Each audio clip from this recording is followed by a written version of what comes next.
ನಮಸ್ಕಾರ ವೀಕ್ಷಕರೇ, ಇವತ್ತು ಒಂದು ಸಿಂಪಲ್ ಟ್ರಿಕ್ ಬಗ್ಗೆ ತಿಳಿಸ್ಕೊಡ್ತೀನಿ. ಹೇಗೆ ನಾವು ಮನೆಯಲ್ಲಿ ಜಿರಳೆಗಳನ್ನು ಟ್ರ್ಯಾಪ್ ಮಾಡ್ಬೋದು ತುಂಬ ಸುಲಭವಾಗಿ ಅಂತ. ಈ ಬೌಲ್ಗೆ ಕಾಲು ಭಾಗ ಅಥವಾ ಅರ್ಧಕ್ಕಿಂತ ಕಡಿಮೆ ನೀರು ತುಂಬಿಸಿ.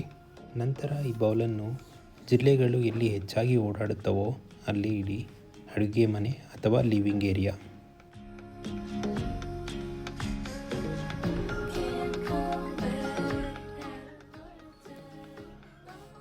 ಈ ಬೌಲ್ಗಳನ್ನು ನೀವು ರಾತ್ರಿ ಹೊತ್ತು ಇಟ್ಟು ಬೆಳಗ್ಗೆ ಚೆಕ್ ಮಾಡಬಹುದು.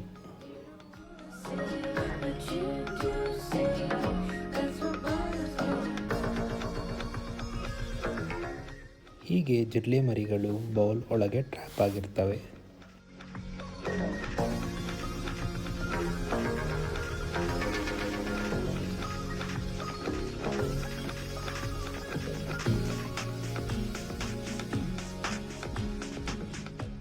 ಹೀಗೆ ನಿಮ್ಮ ಅನುಕೂಲಕ್ಕೆ ತಕ್ಕ ಹಾಗೆ ಬೇರೆ ಬೇರೆ ಕಡೆ ಈ ಬೌಲ್ಗಳನ್ನು ಇಡಬಹುದು.